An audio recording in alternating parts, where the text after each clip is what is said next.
Oh, di Al-Quran kan disebutkan bahwa Islam adalah agama yang diridhoi oleh Allah. Sementara untuk Kristen dan agama-agama yang lain kan semua agama cetusan ya, maksudnya agama buatan, bukan agama yang disebutkan bahwa itu adalah agama Allah. Nah, pertanyaannya adalah bagaimana kita itu bisa memotivasi atau membuktikan bahwa memang Islam itu adalah agama yang benar? Karena beberapa kali perdebatannya seperti itu, dan mereka bicara gini, karena pamannya Nabi Muhammad kan orang Yahudi dan bilang kalau misalkan Nabi Muhammad itu mengada-ngada atau jalan kita selanjutnya yang akan dituliskan di Al-Quran dan lain-lainnya. Oke, itu saja Pak. Terima kasih. Baik, yang disebut papanya tadi salah. Pamannya Nabi bukan Yahudi. Pamannya Nabi itu mana dulu nih? Paman Nabi itu orang-orang yang penguasa Quraisy atau yang sepupu istrinya?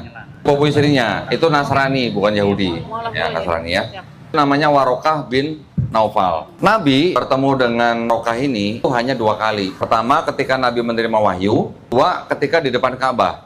Setelah itu tidak lama kemudian Warokah ini meninggal. Sedangkan Quran diturunkan dalam berapa tahun? Hampir 23 tahun lah ya. Bagaimana mungkin ceritanya kalau Warokah yang mengajarkan Nabi di Quran? Itu yang tidak mungkin. Terus kalau tadi dibilang Islam adalah agama yang diridhoi di sisi Allah, di Quran surat Ali Imran ayat 19, dalam agama Kristen atau Katolik, itu di dalam kitab mereka memang tidak ada istilah seperti itu. Jadi bagus sekali kalau ditanyakan ke papanya, "Pak, ada nggak Pak di Bible?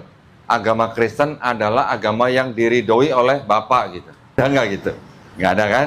Kemudian boleh tanya juga ke papanya begini, "Pak, kan saya udah bilang, Yesus sunat, Yesus puasa, Yesus nggak makan babi, Yesus sholatnya sujud, Yesus di kafani.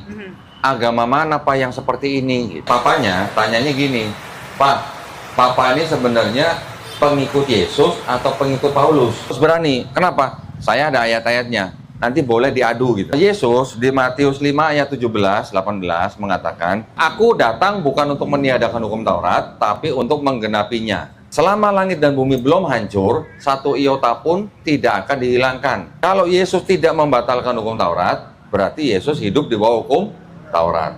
Kalau Yesus hidup di bawah hukum Taurat, berarti Yesus makan babi nggak? Enggak. Berarti Yesus sunat nggak? Sunat. Tapi Paulus di Efesus pasal 2 ayat 15 mengatakan, dengan matinya Yesus sebagai manusia di atas kayu salib, dia sudah membatalkan hukum Taurat. Ini kata Paulus. Yesus nggak pernah bilang, nanti kalau aku mati di atas kayu salib, aku sudah membatalkan hukum Taurat. Nggak ada ayat begitu. Jadi atas wewenang siapa Paulus berani bilang, Yesus yang mati di atas kayu salib sudah membatalkan hukum Taurat? Ini adalah dua narasi yang bertolak belakang. Ya, artinya begini, saya bisa bilang bahwa Paulus sebenarnya memfitnah Yesus membatalkan hukum Taurat. Karena Yesus nggak pernah bilang dia akan membatalkan hukum Taurat.